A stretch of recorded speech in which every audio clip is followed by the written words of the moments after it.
My name is Connor. I'm 34 years old and a company employee.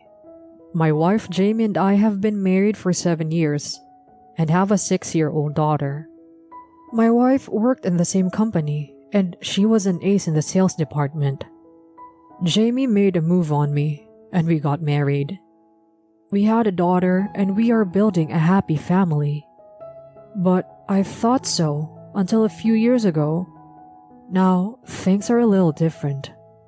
Last year, on my daughter's birthday, it was the first birthday without Jamie. When she was born, Let's celebrate her birthday together as a family. it was Jamie who said so. But last year, on her birthday, Jamie said she was too busy with work and couldn't leave. So we celebrated with me and my parents who came to the party. I thought it was inevitable because of her work. But after that, Jamie didn't say anything to congratulate my daughter. I started to get bothered. Did you congratulate her? Why? You had a birthday party with everyone, didn't you? Yes, but she missed you. I told her that she wouldn't be happy if I wished her a happy birthday now. Jamie snickered, said so, and that was the end of the conversation. What happened to the girl I love so much? When she was busy at work, she came home late more often and worked on weekends and holidays. My daughter must have felt something because she started to avoid Jamie. So when she went out on her days off, it was either with me or with my parents. My parents live nearby and run their own business, so my daughter misses them. I wanted to celebrate her birthday with my family this year. So I told Jamie about 3 months before her birthday. I said to Jamie, I need to get her a present soon. What would you like? Then she looked a little surprised. What birthday? I wondered at her reaction and asked with a dubious look on my face. Could it be that you forgot your own daughter's birthday? Oh, I see. Yes, I did. I'm still a little unsure of my job, and she should get a present from you. She will be more pleased if she gets a present from her father, who is always with her. I was somehow unconvinced by Jamie's attitude in those words. Her reaction was as if she had forgotten my birthday, and I'm the one who's always with her. But she's just forcing me to be with her because she says it makes her happy. I sigh and leave the place. A few days later, I turned on the computer in the living room and noticed that the search history said, birthday present. Maybe Jamie was secretly looking up birthday presents for our daughter. She didn't show me any sign of doing so, but I wondered if she was thinking in her own way. If that's the case, I'm sure Jamie would have told me that something like this would be a good idea. I waited for her to tell me without buying a present. But no matter how long I waited, Jamie never talked about our daughter's birthday present. Recently, I've been coming home late more often than before when I'm working overtime, and I've been staying over at the office more often than before. I began to wonder if she really was at work. I contacted someone and decided to carry out a plan. My wife didn't know that I was suspicious, but I couldn't forgive her. I gradually became more and more distant from her. I've been trying not to give my daughter that pretense. But since Jamie is rarely home in the first place, I don't have to watch as her parents don't get along. A week before her birthday, she still hadn't said anything. So I asked Jamie when she came home from work that day, what are you going to do about her birthday present? It's coming up soon, so I'll have to buy it soon. And she said, What? I told you to have it ready for me, didn't I? She told me that. If she had at least prepared a birthday present for my daughter, maybe the outcome would have been different. But alas, I gave up on my wife and got myself a birthday present for my daughter. This year, my parents couldn't make it because of work that they had to do. I bought her favorite cake and cooked her favorite food so she wouldn't be lonely. The present was also something she had wanted for a long time. Even though there were only a few of us, I put my heart and soul into it.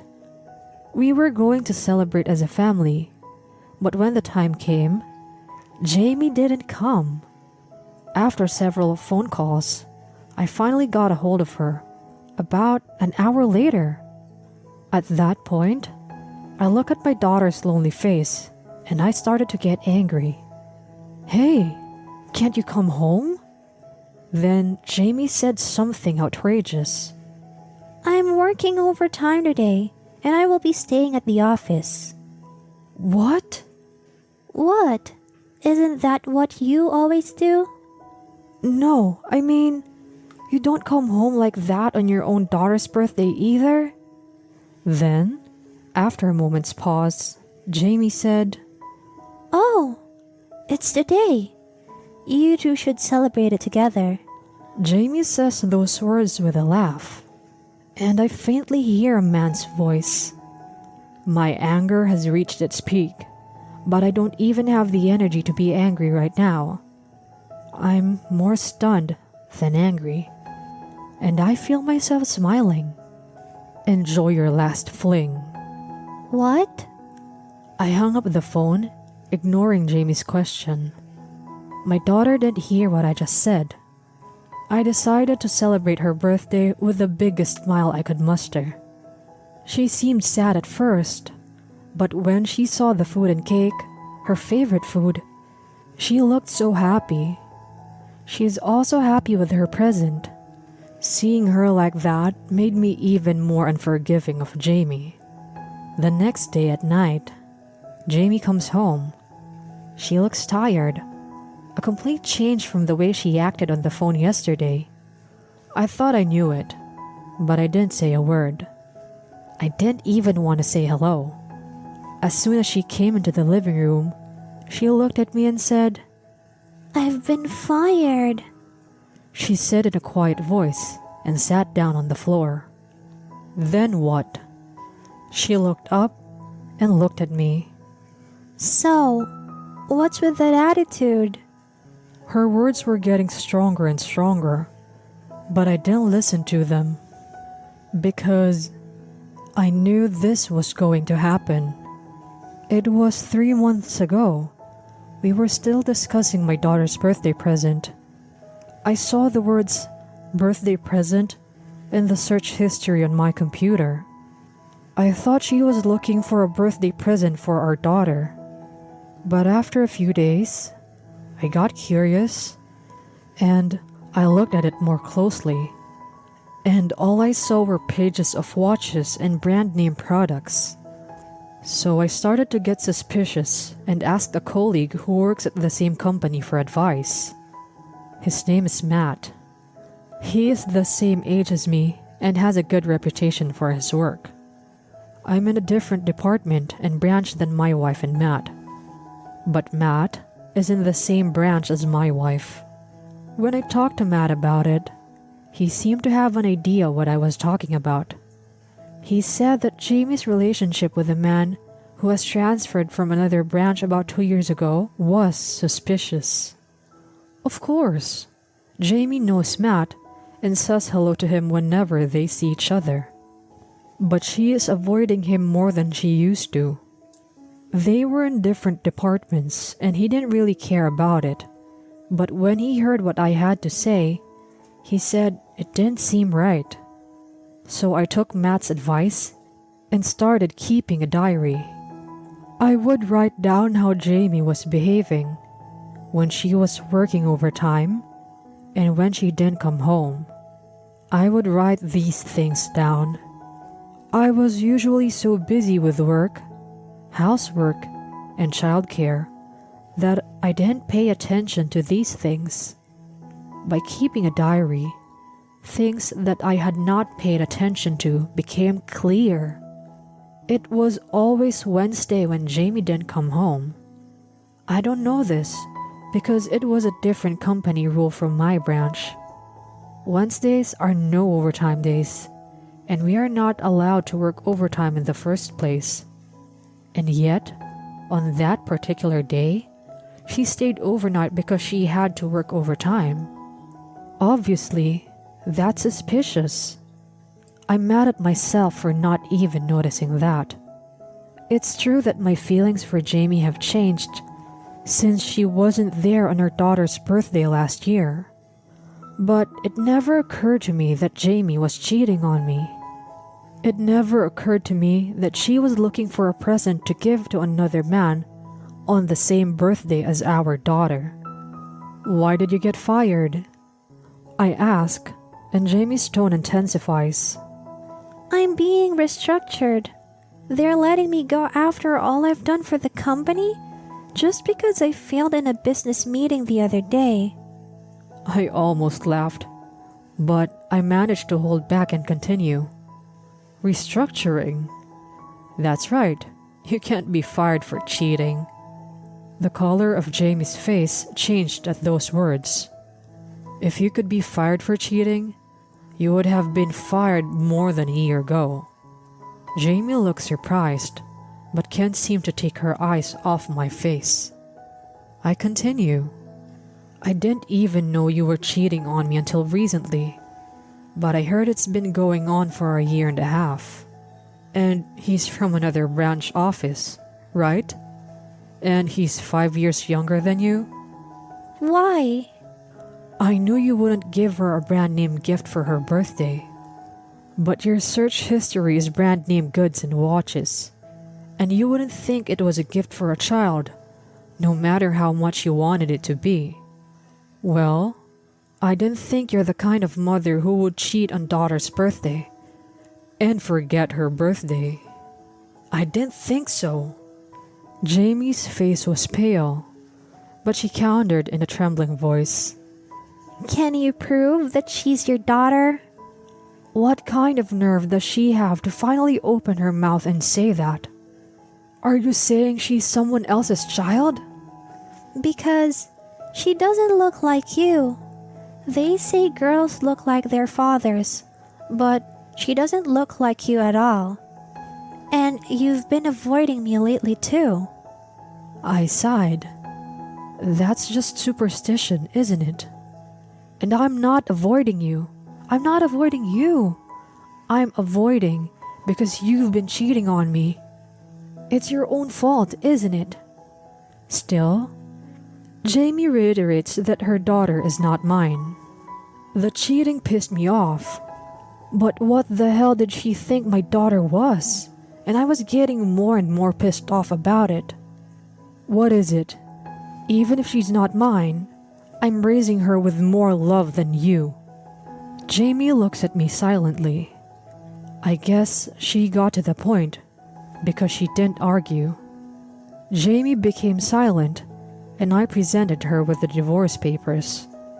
Then she looks at me with a surprised look on her face. Let's get a divorce. With that, she stood up. Divorce? I got married, raised a child I didn't even know was your daughter. And now you're leaving me? You're leaving me? If you leave me, you'll never see your daughter again. Are you sure? If you hadn't found out about the affair and had just stayed a father to your child, you would have been happy, you idiot. With that said, Jamie filled out the divorce papers on the spot. I took it firmly. What are you talking about? Staying with a woman who is fired? Once the divorce papers were filled out, I said what I wanted to say. Do you think a woman as good as me can't get a new job? I was the ace of the sales department. She's so proud of herself. I can't help but sigh. Yes, but that was a long time ago. Besides, what kind of employer would hire someone who was fired for embezzling company money? I say, And Jamie falls silent again. You lied about restructuring, didn't you? What you did was a criminal act. You would put your hands on company money just because you wanted to stay at a fancy inn for your cheating partner's birthday. I can't believe you. If they found out, they'd fire you, wouldn't they? Maybe you thought you wouldn't get caught, but the person who was managing the money was not your affair partner, but my best friend, Matt. I heard that Matt noticed some suspicious activity with the money and called your cheating boyfriend to warn him. But it sounds like he said he did exactly what you told him to do. And it seems you let him off the hook once because it was a small amount of money. Then the embezzlement allegation surfaced again. Matt questioned the cheating partner and made him tell everything. He told him that you had instructed him to take money out of the company. The reason for this was that he had made a mistake with a business partner and wanted to make up for it without telling the company. So that's how you cheated and used your cheating partner to get the money. Did you enjoy the trips you took with that kind of money? Did he enjoy the birthday present you bought him with that kind of money? Where was the energy she had just gained? I'm going to serve these divorce papers right away. I've already talked to a lawyer about the rest, and I'm going to ask for alimony and child support. If you want a DNA test, just let me know. I spit this out and try to leave the room. Hey, wait a minute. For some reason, Jamie stopped me, but I shook her hand off. She's not in the house anymore, okay? She's at my parents' house with our stuff. We've hired a moving company to come and get our stuff soon. You can't cook, clean, or do laundry, and you don't have a job, so I know it's going to be hard for you. I don't have feelings for someone who betrayed us. From now on, you're going to have to get along with your lover. With these words, I left the house and headed for my parents' house. The next day, I filed the divorce papers and my divorce from Jamie was finalized. I asked my lawyer for alimony and child support. I didn't want to have to worry about what they should say later, so I took a DNA test on the side and found out that my daughter and I were related. The parent-child relationship between me and my daughter was confirmed. When Jamie found out the result, she apologized to us and asked us to start over. She was angry with her, and I had no intention of forgiving her. Of course, I demanded alimony from the cheating partner. He had been fired as well and was living alone, so he sent a certified letter to his parents' house. His parents found out, and it became a big problem. He claimed that the embezzlement was only because he was supported by Jamie, but embezzlement is embezzlement. Besides, it's a fact that he was cheating on her, and he deserves to be sued for alimony. Jamie has not been able to find a new job, so she is working part-time to make ends meet.